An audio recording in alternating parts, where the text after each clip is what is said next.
Seguridad sa Boracay, siniguro ng mga otoridad sa pagdagsa ng mga turista na naisalubungin ang bagong taon sa isla. May detalye mula sa Boracay Island si John Sala ng GMA Regional TV 1 Western Visayas. John.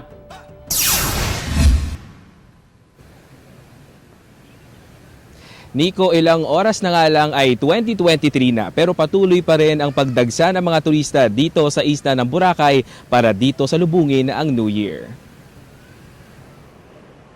Simula pa lang ng long weekend kahapon ay mahaba na ang pila sa Katiklan Jetty Port. Pagdating sa isla, makikita na baliksigla na rin ang mga aktibidad lalo na sa beachfront. Si Epi, 2017 pa nang huling makapunta ng Boracay. Tubong Pasig City ito at kasalukuyang naninirahan sa Melbourne, Australia. Kasama nito ang kanyang pamilya at mga kaibigan upang salubungin ang bagong taon sa isla. Kaya kami pumunta dito to see kung ano pagbabago. Hopefully, it's really for good, you know? Yeah, I want to see improvement in the Philippines. Sa Boracay din, pinili ng pamilya ni Marvin na ipagdiwang ang New Year. We chose to spend time in Boracay as a family. So it's been a while after pandemic and we lost our mom. So it was time for us to bring our dad. And family is a gift, so you know, life is short. Sa muling pagdami ng tao sa isla ng Boracay, umaasang mga negosyante at vendors na balik-sigla rin ang kanilang negosyo. Gaya na lang ng hair braider na si Eileen. Sana makakatulong itong New Year and yung incoming na Chinese New Year. Sana po. Pero business, hindi pa talaga totally. Yan pa rin po yung pinakamasakit. Marami daw kasing mga negosyo ang hindi pa nakakabawi sa epekto ng pandemya. Sana dudoble siya kasi maraming turista na darating. Lahat po na turista na mapupunta na sila dito. Sa datos ng Malay Aklan LGU mula December 28 ay umaabot sa 5,500 hanggang 6,000 ang average daily tourist arrival sa isla ng Boracay.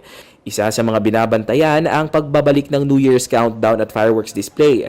Ayon sa LGU, nasa 11 hotels at establishmento ang magsasagawa ng fireworks display. Maaring magpaputok ng fireworks sa mga lugar na malayo sa beachfront. Sa loob kasi ng 4 na taon mula nang ipasara ang Boracay para sa rehabilitasyon at dahil na rin sa pandemya ay ipinagpaliban ang mga nasabing aktibidad. Sa ngayon kasi talagang yung mga establishment na talagang nag-request sila kung pwedeng mag-fireworks nga. So napag-usapan. And then I requested naman the INR o anong comments, di wala naman silang objection as long na mayroon silang mga recommendations not less than 100 meters away from the shoreline. Nagsagawa naman ng meeting ang LGU kasama ang Malay Police at stakeholders upang pag-usapan ang safety at security plans lalo na sa mga gagawing New Year's activity sa isla.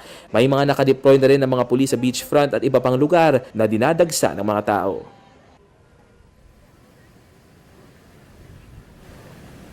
Nico, excited na nga ang mga turista at maging ang mga taga Boracay sa isasagawang fireworks display mamayang year-end countdown.